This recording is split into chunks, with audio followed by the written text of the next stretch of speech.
hanya di dalam nama Tuhan Yesus Kristus. Haleluya. Semua yang percaya katakan amin. Haleluya. Mari kita yang bersuka cita pagi hari ini, mana tidak terasa ini udah bulan Agustus di minggu kedua. Ya, kita tetap bersuka cita karena kita percaya Tuhan yang selalu menolong kita. Amin. Kita menyanyikan puji dan mengatakan sungguh kau mempesona segala perbuatanmu.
Tidak akan siapa dengan kita untuk mendengarkan firman Tuhan. Tidak akan menyanyikan lagu yang mengatakan tak dapat lupakan kebaikan-Mu.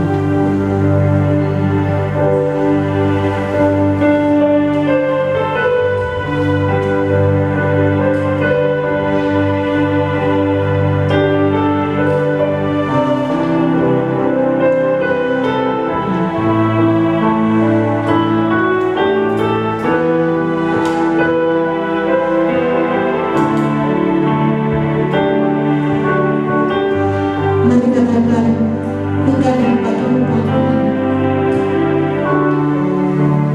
Ku tak dapat lupakan kebaikan yang ku terima, pengorbananmu yang mulia, jadikan ku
Tuhan, pagi hari ini kita ada dalam ibadah online kita. Kita percaya Tuhan Yesus mengasihi kita. Mari kita berdoa sebelum kita mendengarkan firman Tuhan. Tuhan Yesus, saat ini kami dengar firman-Mu. Bapa, kami berdoa, biarlah firman-Mu ini memberikan kami kekuatan, menyingkapkan yang tersembunyi, menjamah pikiran kami, sehingga kami lebih lagi mengasihi Tuhan. Lebih lagi Tuhan, hari kedatangan-Mu kami lebih siap. Kami berserah, kami percaya Engkau ada di tengah-tengah ibadat kami. Berkati kata-kata ini menjadi hidup oleh Roh-Mu. Dalam nama Yesus kami berdoa. Amin. Puji Tuhan Bapak Ibu Saudara, sebulan ini kita bahas tentang hamba. Ya. Saudara-saudara jemaat yang dikasihi Tuhan, hari ini minggu ini kita akan belajar yaitu tentang ciri-ciri atau syarat-syarat hamba yang bisa dipercaya. Mari kita buka firman Tuhan Saudara dalam Matius pasal yang ke-24 ayat yang ke-45 sampai dengan 51. Demikian firman Tuhan. Siapakah hamba yang setia dan bijaksana yang diangkat oleh tuannya atas orang-orangnya untuk memberikan mereka makanan pada waktunya? Berbahagialah hamba yang didapati tuannya melakukan tugasnya itu ketika tuannya itu datang. Aku berkata kepadamu, sesungguhnya tuannya itu akan mengangkat dia menjadi pengawas segala miliknya.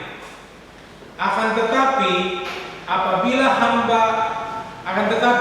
hamba itu jahat dan berkata dalam hatinya, Tuanku tidak datang-datang, lalu ia memulai memukul hamba-hamba lain dan makan minum bersama dengan pemabuk-pemabuk, maka tuan hamba itu akan datang pada hari yang tidak disangkakannya dan pada saat yang tidak diketahuinya, dan akan membunuh dia dan membuat dia senasib dengan orang-orang munafik.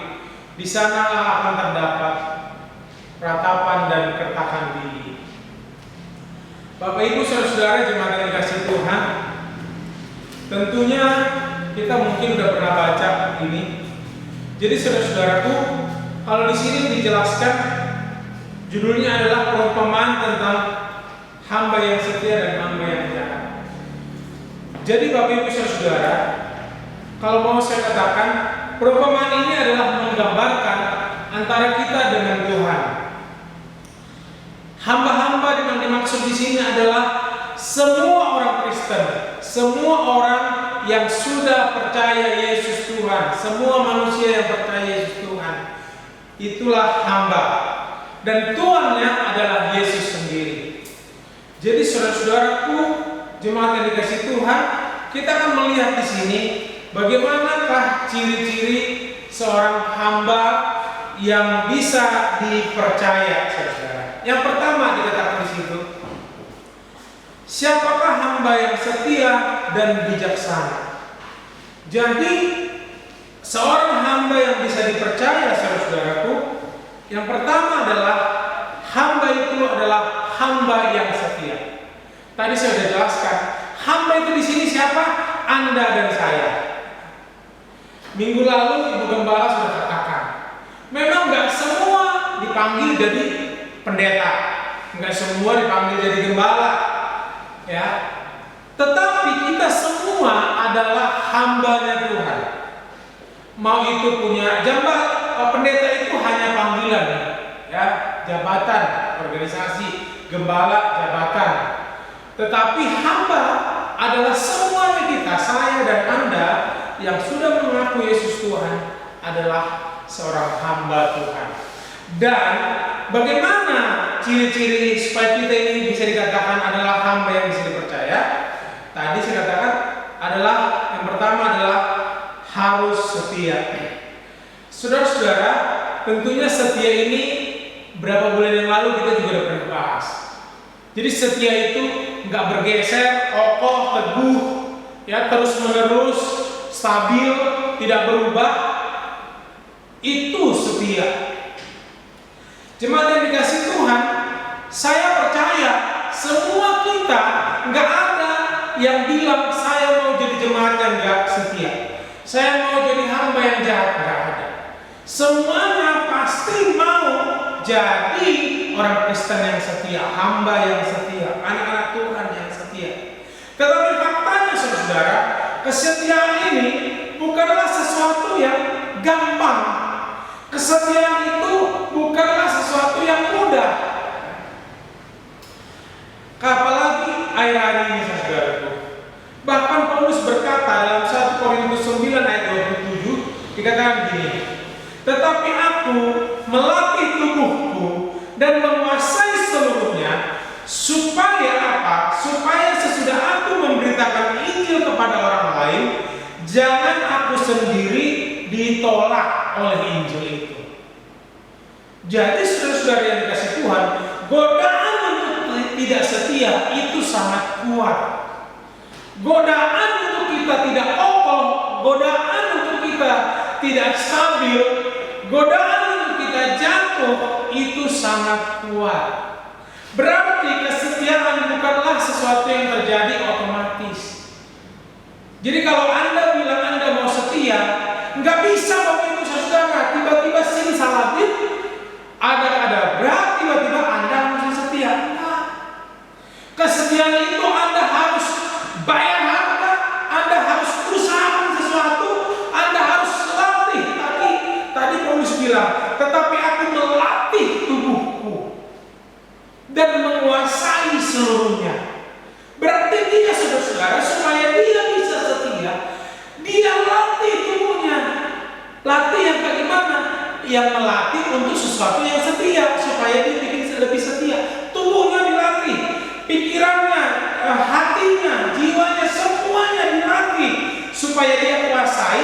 Jangan sampai dia cerita tentang Injil, toh akhirnya dia ditolak Injil, dalam kurung nggak setia. Jemaat yang dikasih Tuhan, saya melihat sendiri ya, yang dari sekolah minggu, saudara-saudara, rajin gereja, kaum muda gereja, bahkan melayani, toh pada akhirnya setelah sekian tahun meninggalkan Tuhan. Yang kita tak sangka, yang kelihatannya baik. Bahkan ada keluarga yang sudah menikah 20 tahun, saudara, 21 tahun. Rajin ibadah sama-sama. Baru-baru ke gereja suami istri. Tiba-tiba setelah pernikahan yang 18 tahun, dia mulai selingkuh. Setelah pernikahan yang 20 tahun, bukan tambah mesra, cerai. Jemaat yang dikasih Tuhan, oleh karena itu, ya, kira-kira saudara, hal apa sih yang kita harus latih? Dalam hal apa ini tubuh kita harus latih? Tadi Paulus bilang, aku melatih tubuhku dan menguasai seluruhnya, supaya sesudah aku memberitakan Injil kepada orang lain, aku gak ditolak. Jangan sampai saudara, Bapak Ibu hari ini yang dengar, kita yang udah katanya Kristen, malah ketinggalan. Kita malah ketinggalan dengan orang yang baru Kristen. Bahkan kita pun binasa, saudara-saudara. Apa sih yang kita harus latih? Menurut saya saudara, yang pertama firman Tuhan bilang begini, tapi latihlah dirimu beribadah. Sebab ibadah mengandung janji untuk hidup yang sekarang dan untuk hidup yang mendatang. Jadi paling tidak saudara, Anda latih tubuhmu. Gimana caranya supaya kau setia? Anda latih tubuhmu untuk setia dalam ibadah. Caranya gimana? Waktunya ibadah, paksa tubuhmu, walaupun engkau ngantuk, anak-anak muda, ya, paksa tubuhmu. Walaupun engkau malas, kalau itu waktunya sudah waktunya ibadah, ayo ibadah. Saudara-saudara, pada saat ini nggak bisa dipungkiri, kesetiaan kita diuji, saudara. Dihajar dengan apa? Ekonomi yang merosot. Mungkin ada yang kena PHK, ya. Kalau nggak kena PHK, gaji dipotong. Anda mau berdoa, mau puasa, tetap gaji dipotong. Ya. Lalu apa usaha? Mungkin yang tadinya tender, dapat tender, tiba-tiba udah enggak. Merosot semua saudara. Dan hal ini mengganggu kesetiaan kita.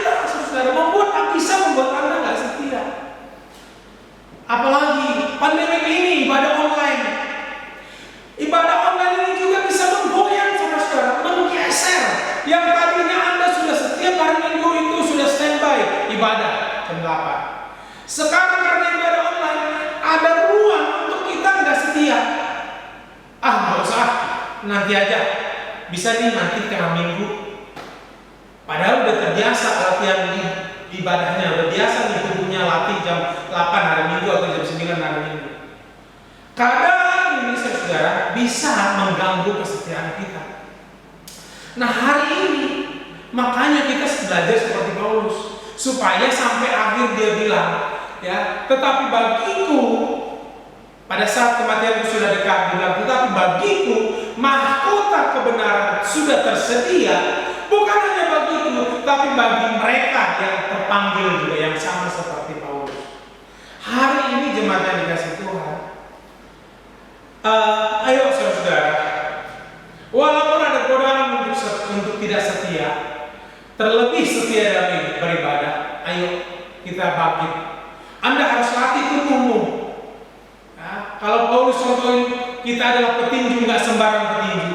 Kalau Paulus contohin seorang petani yang tidak putus pengharapan, dia tetap kerja sampai hasil tanamannya menghasilkan. Atau seorang prajurit yang tidak memusingkan dirinya dengan kehidupannya, asal dia berkenan kepada komandannya. Atau seorang olahragawan, pelari yang berlari konsentrasi, saudara, dia terus fokus pada garis finish. Hari ini juga kita sebagai anak Tuhan, kalau ada godaan untuk tidak setia, Anda harus fokus terus. Panggilan Tuhan untuk Anda adalah setia. Siapa yang setia sampai akhir, itu yang selamat. Siapa yang tidak bisa bertahan sampai akhir, nggak mungkin selamat. Jemaat yang dikasih Tuhan, itu hal yang mudah. Apalagi selain ibadah, berdoa. Di gereja kita ada setiap Selasa doa. Kalau paling enggak Anda ikut, kalaupun enggak bisa ikut tiap minggu, Anda ikutlah seminggu atau sekali 2 minggu. Jemaat Tuhan, kaum muda, ibu-ibu, bapak-bapak, ayo latih tubuhmu, kuasai tubuhmu. Jangan biarkan tubuhmu dikuasai oleh iblis. Tubuh kita dikuasai oleh dunia ini. Jangan. Engkau adalah hamba kebenaran yang sudah ditebus, dibayar lunas oleh darah Yesus. Gunakanlah tubuhmu, gunakanlah tanganmu, matamu, pikiranmu untuk Tuhan. Memang nggak bisa dipungkiri saudara, ada tantangan ketika untuk kita nggak setia. Dalam hal ini ada beberapa hal yang bisa membuat kita nggak setia, saudara. Ya. Yang pertama, keadaan. Ketika kau mengikut Tuhan, itu nggak menjamin kalau kondisimu nggak ada badai, hidup ini nggak ada badai. Ketika kau mengikut Tuhan, itu juga nggak menjamin, ya, kalau kondisimu itu selalu baik. Apa yang kamu doakan selalu dijawab. Hidup kita baik-baik aja, enggak juga, saudara.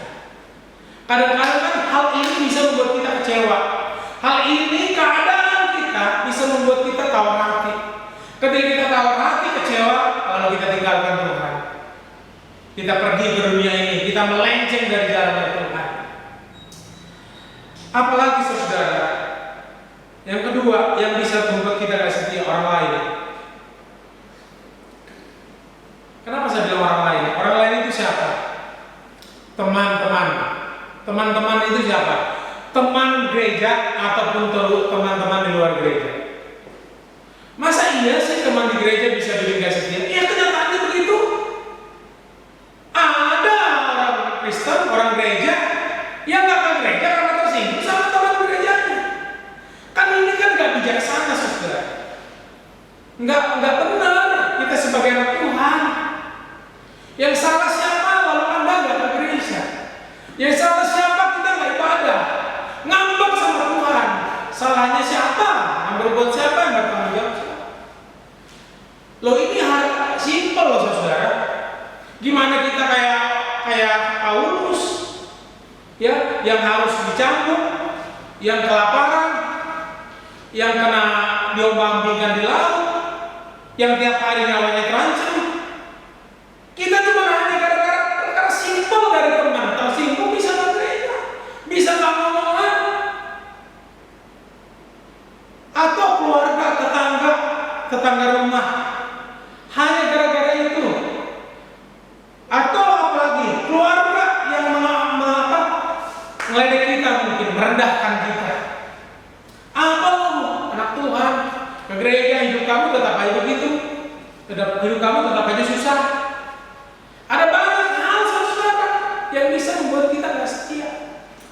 Yang ketiga kira-kira yang membuat kita tidak setia adalah waktu.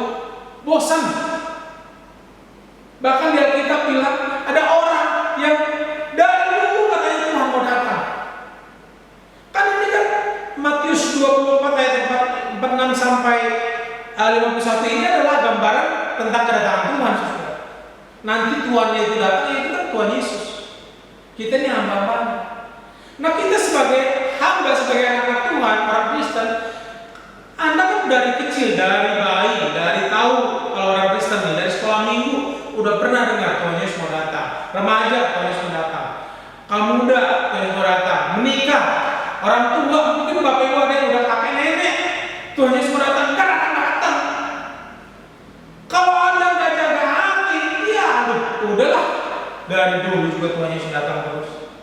Karena firman Tuhan mengatakan dalam Matius 24 ayat 12 dikatakan gini, saudara. Dan karena makin bertambahnya kedurhakaan, maka kasih kebanyakan orang akan menjadi dingin. Dunia ini sangat kuat daya tariknya untuk membuat Anda tawar hati, membuat kasih kita dingin. Itu loh, som-som kuku dingin. Udah nggak ada gairah ke Tuhan. Ke gereja sama nggak gereja sama aja sebenarnya. Jadi orang Kristen sama yang nggak Kristen sama saja. Hari ini, yuk kita bangun bersama-sama. Jadilah hamba yang setia, supaya kalau Tuhan datang, Anda adalah setia. Seperti firman Tuhan mengatakan dalam Matius 25 ayat 21 dan 23. Dikatakan di situ, baik sekali perbuatanmu, hai hambaku yang baik dan setia. Engkau telah setia dalam perkara kecil, aku akan memberikan kepadamu tanggung jawab dalam perkara yang besar. Masuklah dan turutlah dalam kebahagiaan Tuhan. Ayat 23 dikatakan lagi, baik sekali perbuatanmu itu, hai hambaku yang baik dan setia. Engkau telah memikul tanggung jawab dalam perkara yang kecil, aku akan memberikan kepadamu tanggung jawab dalam perkara yang besar. Masuklah dan turutlah dalam kebahagiaan Tuhan. Saudara-saudara, kalau Anda adalah hamba yang setia, kalau Anda adalah orang Kristen yang benar-benar setia, Anda nggak takut Tuhan mau kapan datang. Mau datang hari ini, mau datang besok, malah kalau bisa datang Tuhan duluan datang. Karena orang hamba-hamba yang setia, Tuhan akan bilang baik sekali perbuatanmu, hamba yang baik dan setia. Pasti dapat upah, saudara. Yang kedua, saudaraku, dikatakan ciri-ciri hamba yang bisa dipercaya yang kedua adalah tulus ikhlas. Ya. Kenapa saya bilang tulus ikhlas? Ayat 46 dikatakan, berbahagialah hamba yang didapati tuannya melakukan tugasnya itu ketika tuannya datang. Jadi kan hamba ini dia kerja, ketika dia kerja, jadi gini, berbahagialah hamba yang didapati tuannya melakukan tugasnya. Jadi artinya gini, sebelum tuannya datang, dia juga udah kerja. Berarti ada tuan atau nggak ada tuan, dia tetap kerja. Jadi dia nggak gini, saudara. Kalau ada tuannya, baru dia kerja. Jadi dia sadar benar akan tanggung jawabnya. Dia melakukan pekerjaannya dengan tulus ikhlas, atau bahasa kita mengatakan dengan hati nurani yang murni. Paulus selalu berkata itu, aku selalu menjaga hati nuraniku yang murni. Kita juga sebagai anak-anak Tuhan, Anda harus menjaga dirimu supaya hatimu tetap mempunyai hati nurani yang murni. Kalau nggak murni itu gimana? Gini loh saudara, kita menjadi orang Kristen yang palsu. Misalnya, Anda ke gereja bukan karena Anda rindu Tuhan, nggak murni motivasi ibadahnya. Misalnya, Anda ke gereja supaya apa? Supaya orang puji-puji. Oh, dia rajin loh ke gereja. Atau supaya apa? Atau supaya dapat sembako dari gereja. Atau supaya apa? Supaya dipuji-puji sama gembala. Atau supaya dapat penghargaan jemaat yang paling rajin. Kalau itu motivasi kita, maka kita tuh hatinya nggak murni. Jemaat Tuhan, sebagai hamba Tuhan yang benar, sebagai anak-anak Tuhan yang harus jaga itu, jaga benar. Karena saudaraku, ya, firman Tuhan bilang gini. Ayat Matius 24 tetap, ayat 43. Tetapi ketahuilah, jika tuan rumah tahu pada mana pada malam hari pencuri akan datang, sudahlah pasti akan berjaga-jaga dan tidak membiarkan rumahnya dibongkar. Sebab itu hendaklah kamu siap sedia, karena anak manusia datang pada saat yang tidak diduga-duga. Saudara-saudaraku, jemaat Tuhan, ketika kita menjaga hati nurani kita yang murni, itu adalah salah satu berjaga-jaga, saudara. Kalau Anda murni, Anda nggak peduli. Ya namanya juga murni. Contoh nih, ya, apa sih tugas kita sebagai anak-anak Tuhan, sebagai orang percaya? Firman Tuhan bilang, kamu adalah garam dan terang dunia, ya kan? Lalu apalagi? Tuhan Yesus bilang, siapa yang mau mengikut aku, ia harus menyangkal dirinya, memikul salib, lalu ikut aku. Tuhan Yesus bilang, beritakanlah Injil, jadikanlah semua bangsa muridku. Kalau dalam hal yang lebih simpelnya gini, saudara, Anda yang jadi istri, kerjakanlah tugasmu sebagai istri. Dengan apa? Dengan hati nurani yang murni. Jangan Anda ngomel-ngomel sampai terjadi sebagai istri. Anda jangan bersungut-sungut. Atau Anda sebagai suami, kerjakanlah tugasmu sebagai seorang suami. Yang tadi, dengan apa? Hati nurani yang murni. Bukan karena lihat istri. Saya pernah katakan, saudara, kita mengasihi istri kita semata-mata bukanlah karena dia, tapi karena Kristus. Suami juga mengasihi, istri juga mengasihi suami semata-mata bukanlah karena suami, tapi karena Kristus. Anak-anak muda, engkau melayani Tuhan, engkau berkorban, engkau melayani di gereja semata-mata bukanlah karena gereja, bukanlah karena gembala, bukanlah karena hamba Tuhan, bukan karena pendeta di gereja, maksud saya, tapi karena engkau mengasihi Kristus. Semuanya kita, ketika kita lakukan tugas kita, yang gembala ya gembala, yang pendeta ya pendeta, yang pengerja ya pengerja, apa aja kita, Anda jadi jemaat, jadilah lakukan tugas sebagai jemaat. Jangan ngomongin menjatuhkan, menghancurkan gereja, jadi jemaat yang baik. Apa tugasnya kalau jemaat yang baik? Doakan gerejamu, puasakan ya hamba Tuhan gembalanya. Sebagai gembala yang baik, sama doakan jemaat. Apalah yang menurut Anda itu baik? Tugas apa? Sebagai suami, sebagai anak muda, sebagai apa saja kita. Kan gak sama panggilannya. Lakukan itu dengan hati nurani yang murni. Saudara-saudara yang dikasih Tuhan, ya, mari kita sebagai anak Tuhan, kita harus jaga hati nurani yang murni ini. Kadang-kadang kan mata kita bisa melihat hal-hal materi, saudara. Karena dunia nggak pakai hati nurani yang murni, banyak tipu daya, ya, hawa nafsu, kedengkian, banyak di situ. Tapi kita sebagai hamba Tuhan, anak-anak Tuhan, hamba yang bisa dipercaya, jaga hatimu. Kalau engkau tersinggung, buanglah itu jauh-jauh cepat. Kalau engkau sakit hati, buanglah itu jauh-jauh cepat. Kalau engkau kecewa, buanglah itu jauh-jauh cepat-cepat. Kalau engkau tawar hati, buang jauh-jauh. Karena kalau hati nurani yang tidak murni, sedikit demi sedikit orang itu bisa murtad. Orang itu bisa kecewa, orang itu pasti bisa meninggalkan Tuhan, saudara. Makanya banyak orang, ya keluarga sesendiri aja, meninggalkan Kristus demi nggak tahu entah apa yang dicari. Udah jelas-jelas keselamatan dalam Yesus, tapi hatinya nggak dibuka, hati nuraninya udah nggak murni, udah tercemar, nggak dijaga sesuai. Cara menjaganya gimana? Firman Tuhan. Ini kan Alkitab cermin. Bercerminlah sesering mungkin kepada Alkitab. Jangan bercermin kepada orang. Bercerminlah kepada firman Tuhan. Maka saya percaya firman Tuhan akan memberikan gambaran yang jelas tentang hidup kita. Dia akan tegur kita. Saudara-saudaraku yang dikasih Tuhan, biarlah kita. Kenapa dikatakan di sini berbahagialah hamba yang didapati tuannya? Jadi kenapa berbahagia? Karena orang yang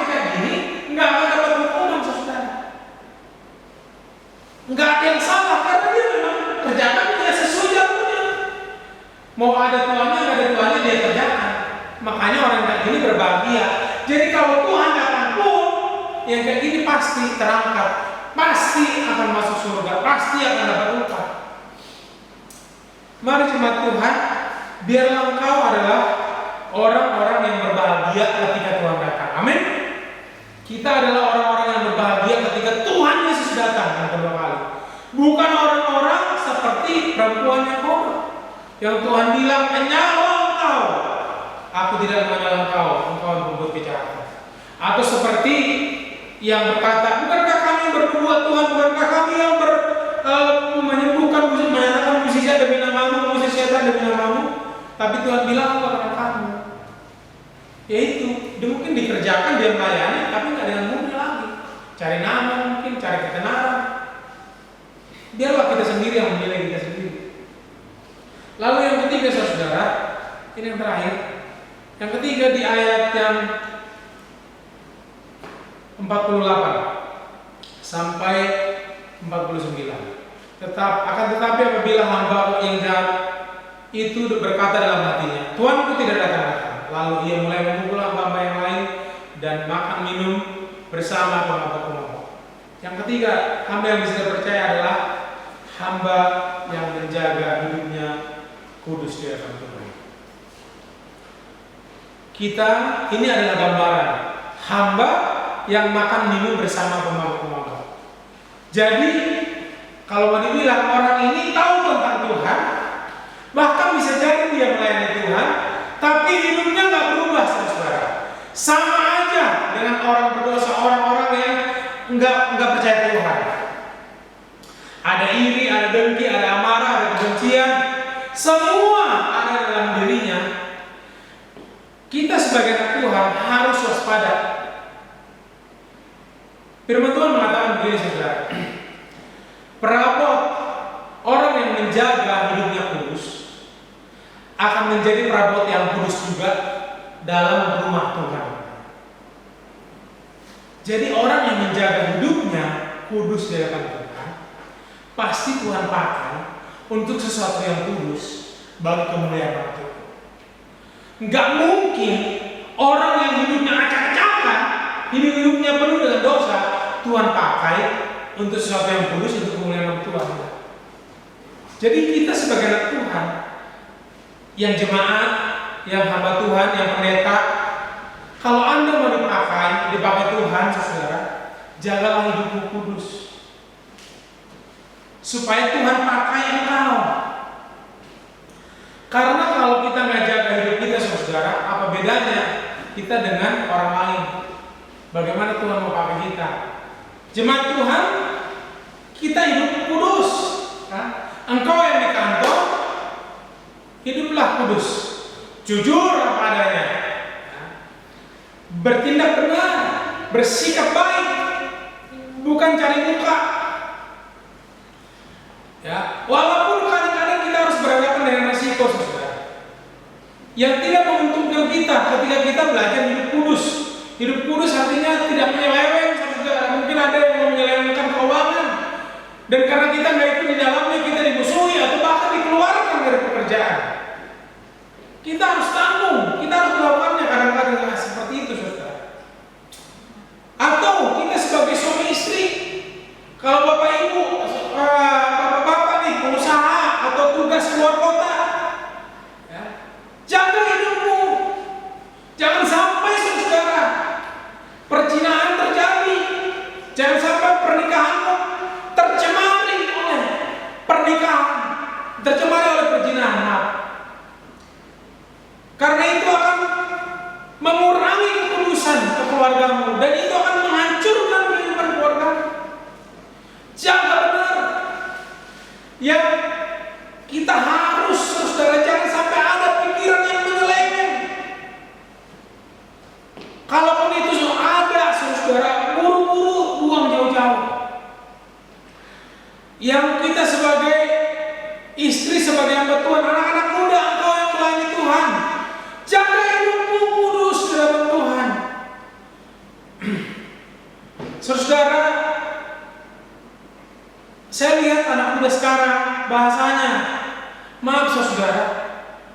Banyak anjing sama monyet.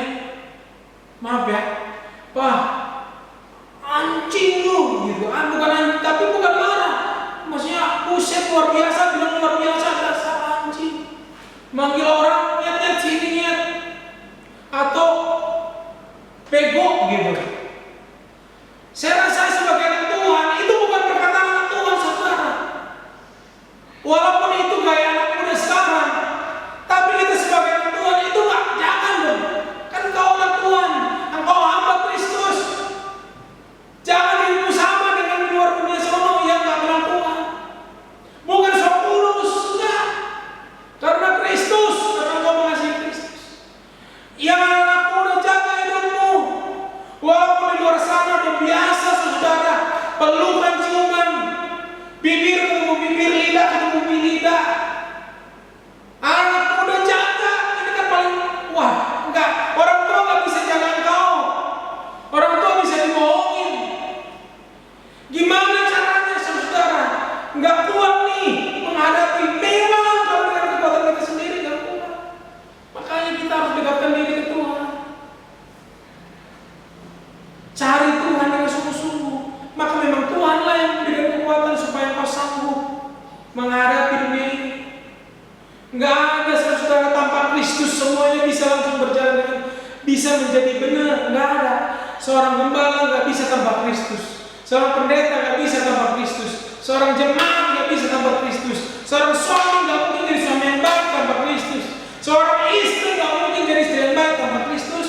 Dan seorang anak muda-mudi nggak mungkin engkau jadi pemuda atau pemuda yang baik tanpa Kristus.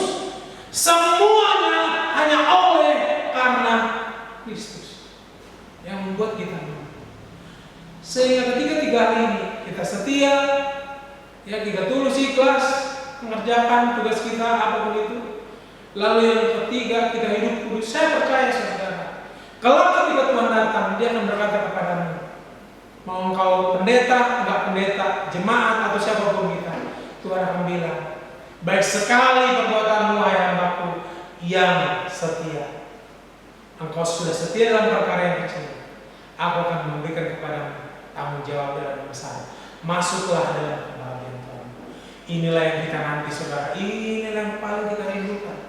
Ini lebih berharga daripada apapun yang kau miliki di dunia ini. Jauh lebih mulia. Tuhan Yesus bilang, Tuhan bilang dalam kitab Roma, sebab penderitaan yang sekarang ini tidak sebanding dengan kemuliaan yang Tuhan kasih kepadamu. Engkau yang setia, engkau yang bisa dipercaya. Enggak sebanding kemuliaan yang Tuhan sudah sediakan bagimu dan bagimu. Tuhan berkati Bapak Ibu Saudara. Tuhan Yesus, terima kasih Tuhan untuk pagi hari ini. Tuhan berkati jemaat-Mu. Kami mau belajar, melatih diri kami, mau menguasainya, sehingga kami adalah orang yang setia. Kami juga Tuhan mau menjadi hamba yang mengerjakan tugas kami. Ketika Kau datang, kami sedang melakukan tugas kami, dan kami adalah orang yang berbahagia. Tuhan tolong juga agar kami menjaga hidup kami, tidak kami menjaga hidup benar, kudus di hadapan-Mu. Berikan kami kekuatan bersama Kristus. Kami bisa, bukan dari kekuatan kami, tapi oleh karena kasih karunia-Mu. Kami semuanya jemaat Limuk dengan gembala dan jemaat bersatu hati. Dan nama Yesus, Tuhan pakai kami untuk kemuliaan nama-Mu, sehingga gereja-Mu ini ada banyak jiwa-jiwa yang bisa dijangkau. Haleluya. Amin. Terima kasih buat hambanya yang sudah menyampaikan firman Tuhan, yang sudah memberkati kita pada pagi hari ini. Terima kasih Bapak Pendeta Danes, Setinjak, Tuhan pakai dengan orang yang lebih lagi.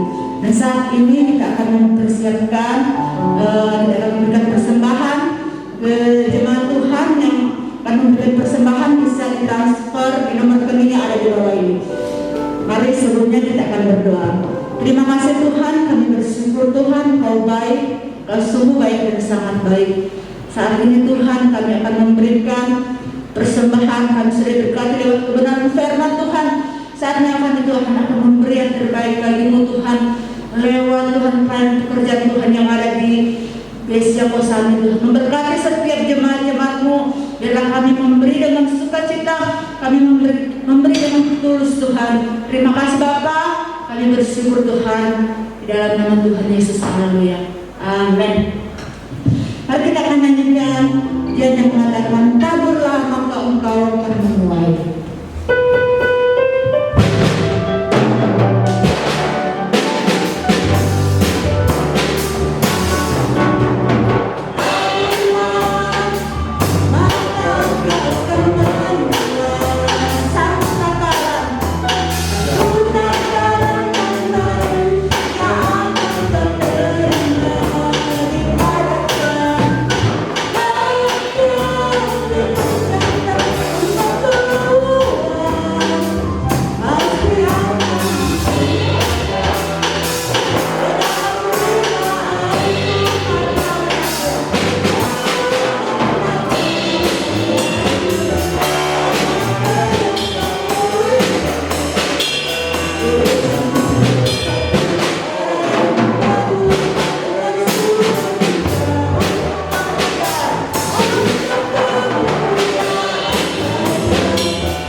Rumah kami masing-masing. Terima kasih Bapak, terima kasih. Kami sudah diberkati oleh pujian, kami sudah diberkati oleh kebenaran firman Tuhan. Terima kasih Engkau Allah yang luar biasa, penyertaan-Mu selalu sempurna atas kami Tuhan. Terima kasih.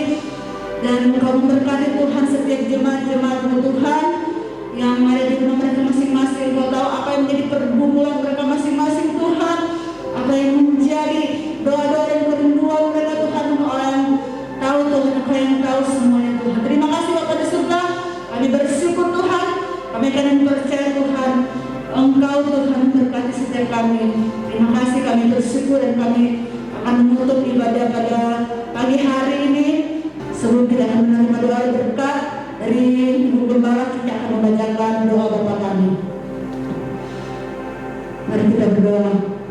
Bapa kami yang di surga, dikuduskanlah nama-Mu, datanglah kerajaan-Mu, jadilah kehendak-Mu di bumi seperti di surga. Berikanlah kami pada hari ini makanan kami yang secukupnya, dan ampunilah kami akan kesalahan kami, seperti kami juga mengampuni orang yang bersalah kepada kami. Dan janganlah membawa kami dalam pencobaan, tetapi lepaskanlah kami daripada yang jahat, karena Engkau yang punya kerajaan dan kuasa dan kemuliaan sampai selama-lamanya. Amin. Mari kita angkat kedua tangan kita, selanjutnya saya serahkan kepada Ibu Gembala untuk doa berkat. Arahkanlah hatimu kepada Tuhan dan terimalah berkat Tuhan. Tuhan memberkati engkau dan melindungi engkau. Tuhan menyinari engkau dengan wajahnya dan memberi engkau kasih karunia. Tuhan menghadapkan wajahnya kepadamu dan memberi engkau damai sejahtera. Kekasih-kekasih ke dalam Tuhan, marilah kita pulang dengan kasih daripada Allah Bapa, kasih sayang Tuhan Yesus Kristus, persekutuan penghiburan dari Roh Kudus menyertai kita sekarang sampai Maranatha, Tuhan Yesus datang kedua kali. Yang percaya katakan amin.